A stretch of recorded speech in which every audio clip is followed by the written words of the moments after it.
Nakitaan ng extensive digital manipulation ang di umano'y pulveron video ni Pangulong Bongbong Marcos. Ito ang lumabas sa pagsusuri ng Deepfakes Analysis Unit na isang India-based Misinformation Combat Alliance na dumaan din sa verification ng Verifiles na nangungunang fact-checker sa bansa. Gamit ang tool na Sensity AI, nakita ng DAU na gumamit ng face swap sa pulveron video.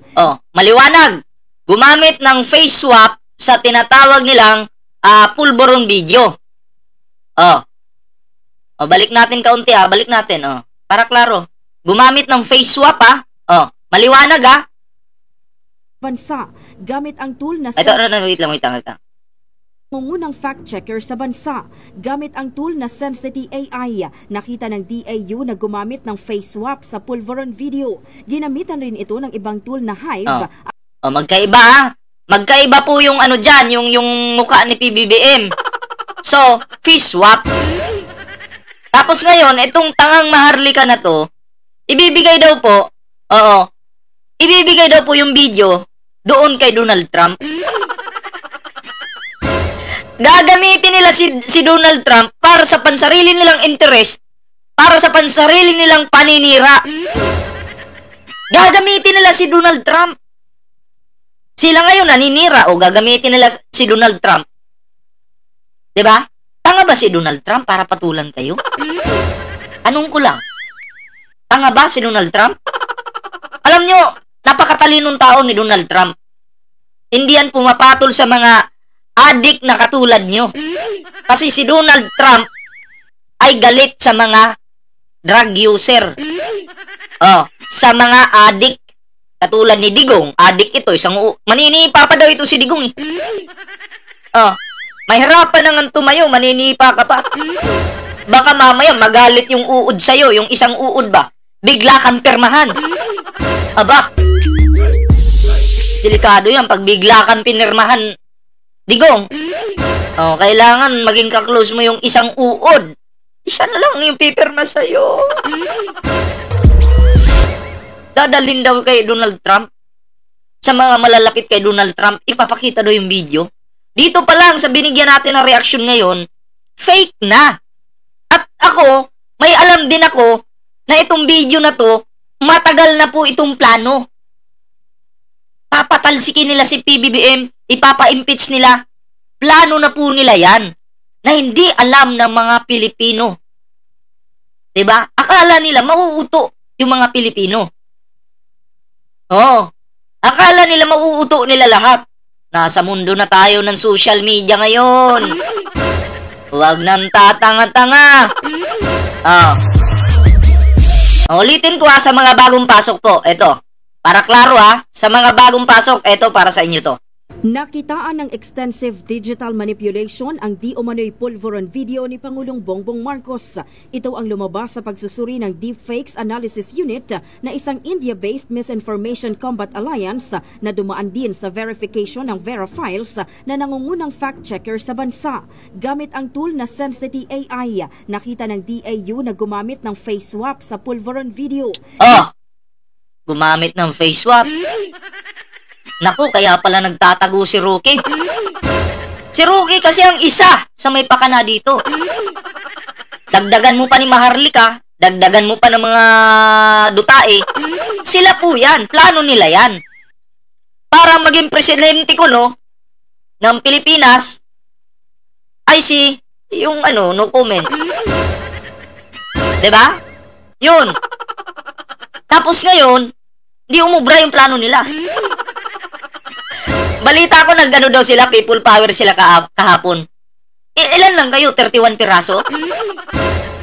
Nag-people power sila at ang kumita, mga vlogger lang. Nagamit yung mga individual na mga Pilipino. Ang laki po ng kinita ng mga vlogger.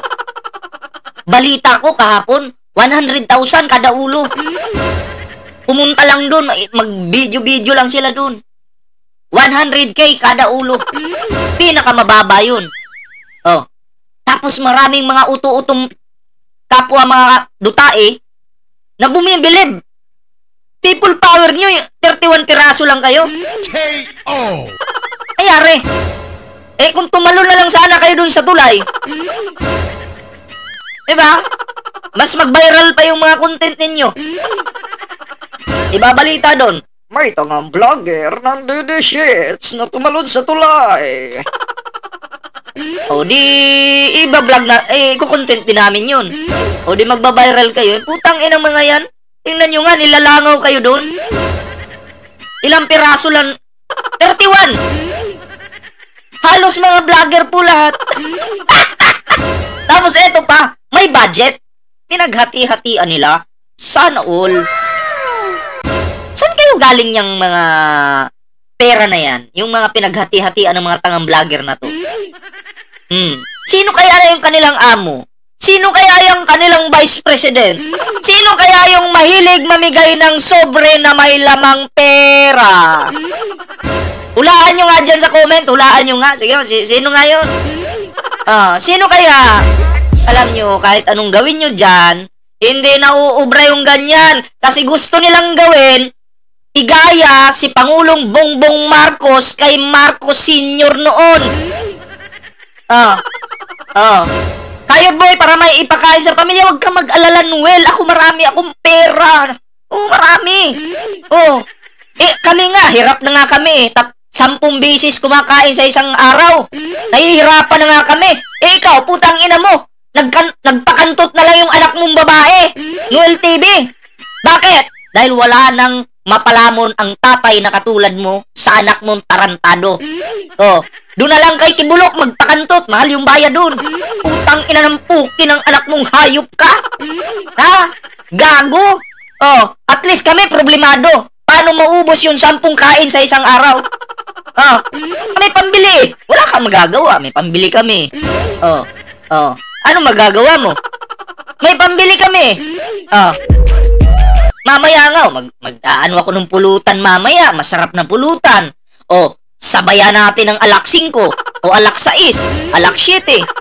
Meron kasi kami ay pambili Ikaw putang ina mo, anong kinakain mo? Lupa?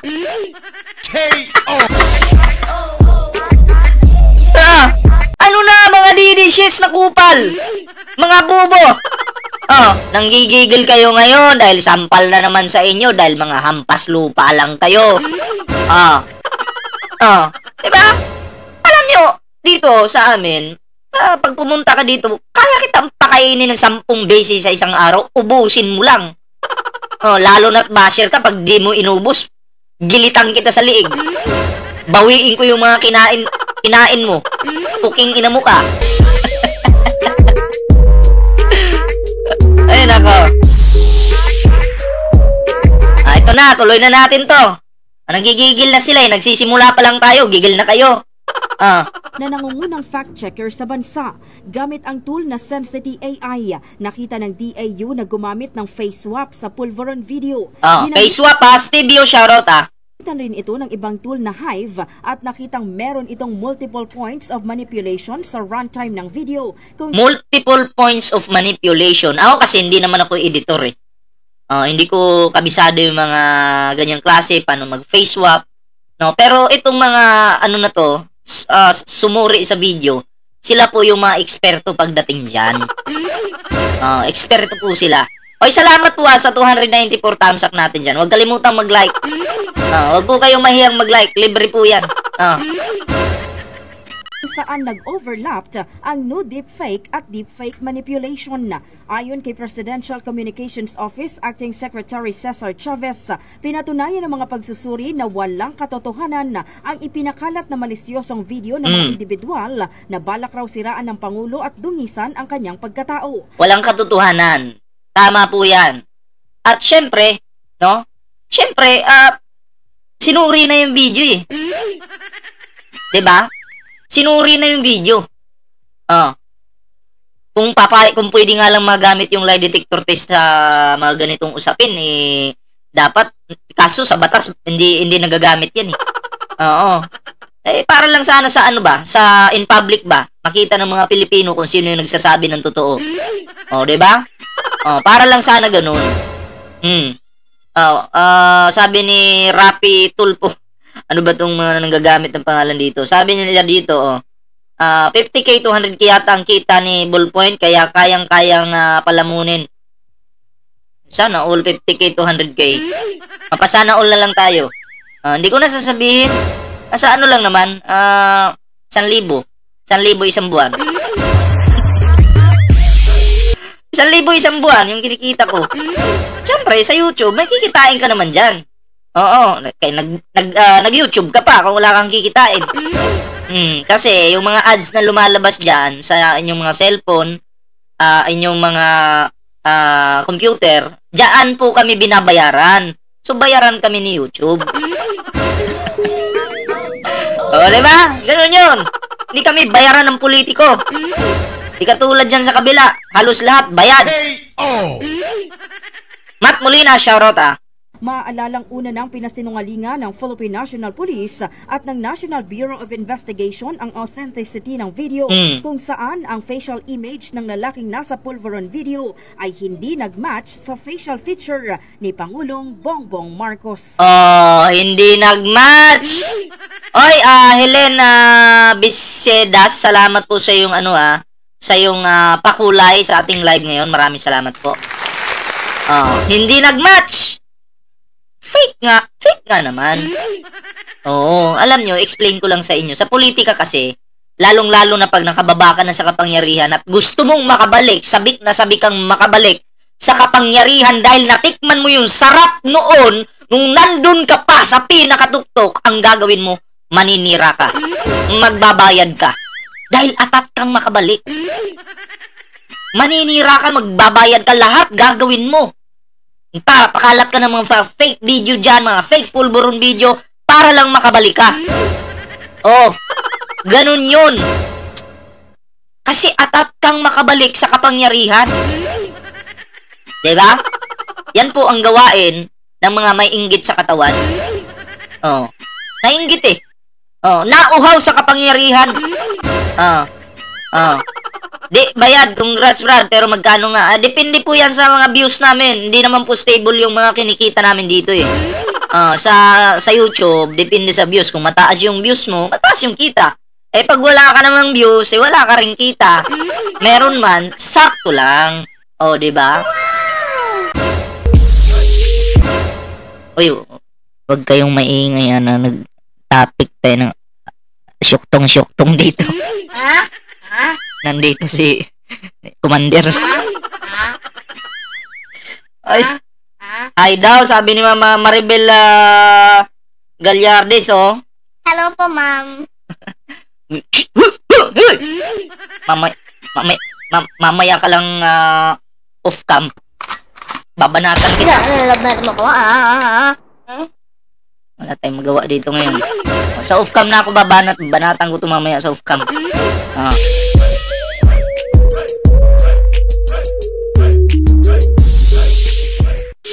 Ito na, tuloy.